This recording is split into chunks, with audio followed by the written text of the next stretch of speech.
বিএসএফের গুলিতে ঝুলিয়ে থাকা লাল রক্ত যখন শুকিয়ে কালো রক্ত হয়ে যায়, মনের ক্ষোভের কথাগুলো বলার জন্য আমি তোকে ডাকলাম।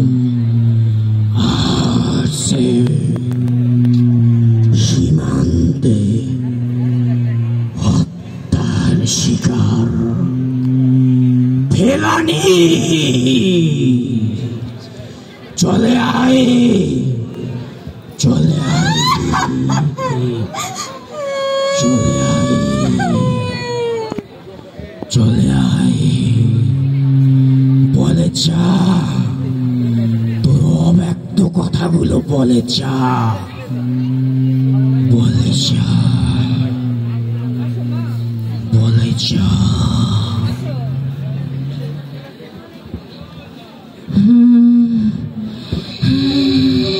কেন ডেকেছিস আমায় ওজা? কেন ডেকেছিস?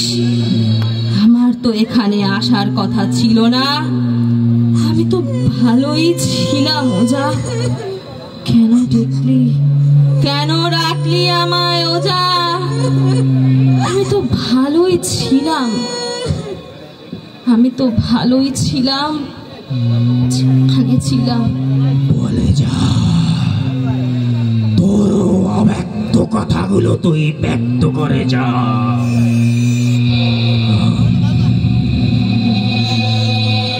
পতাকা যখন আকাশে পথ পথ করে ওড়ে, বিশ্ববাসী তখন বিস্ময় করে দেখে, সেদিনও আমার দেখে বিস্ময় করে উপচে উপচে পড়েছিল বিশ্ববাসী।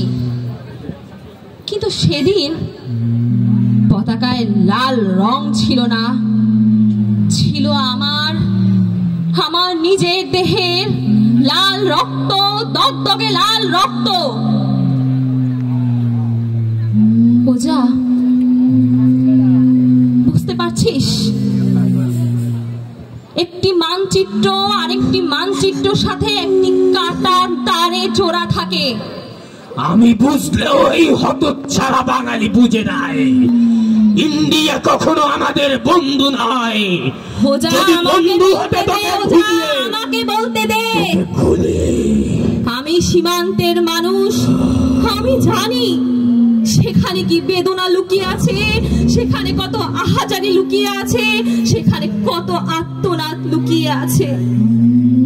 আমি জানি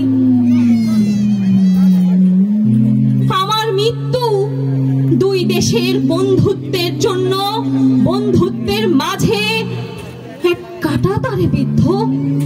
আমি ধিক্কার জানাই এই বন্ধুত্বকে, আমি ধিক্কার জানাই, আমি ধিক্কার জানাই। আমি জানি সীমান্তের মানুষেরা প্রতিদিন প্রতি রাত কতটা হাজারে আত্মনাতে কাটায়। তারা কি জানে আমার মতো ফেলানি খাতুন জীবনের তাগিদে চলে গিয়েছিল ভারতে? আমার আব্বা নুরুল ইসলাম, তার হাত ধরে আমি চলে গিয়েছিলাম, কিন্তু ফিরে এলাম লাশ হয়ে। কিন্তু আমার লাশ তো কেউ নামাতে আসলো না, আমাকে তো কেউ পানি দিল না। 1-2 নয়, 1-2 মিনিট, ঘন্টা নয়, 5 ঘন্টা প্রায় ঝুলেছিলাম। কোথায় ছিল মানবতা? কোথায় ছিল বিবেকবোধ? কোথায় আজ বিচার? আমি ফেলানি খাতুন 2011 সালের 7 জানুয়ারি থেকে, যখন আমার বয়স ছিল 15 বছর, সেই 15 বছর থেকে আজ 14 বছর আমার বিচার আর হলো না। পূজা, আজ এই জীবনানন্দ মেলায় আমি সহ তো সকলকেই আনলি, সকলের জীবন জন্ম সার্থক, কিন্তু আমি ফেলানি খাতুন তো জন্ম সার্থক নয়। আমি তো মরতে চাইনি, আমার মৃত্যুর কারণে আজ আমাকে এখানে উঠিয়ে এনেছিস।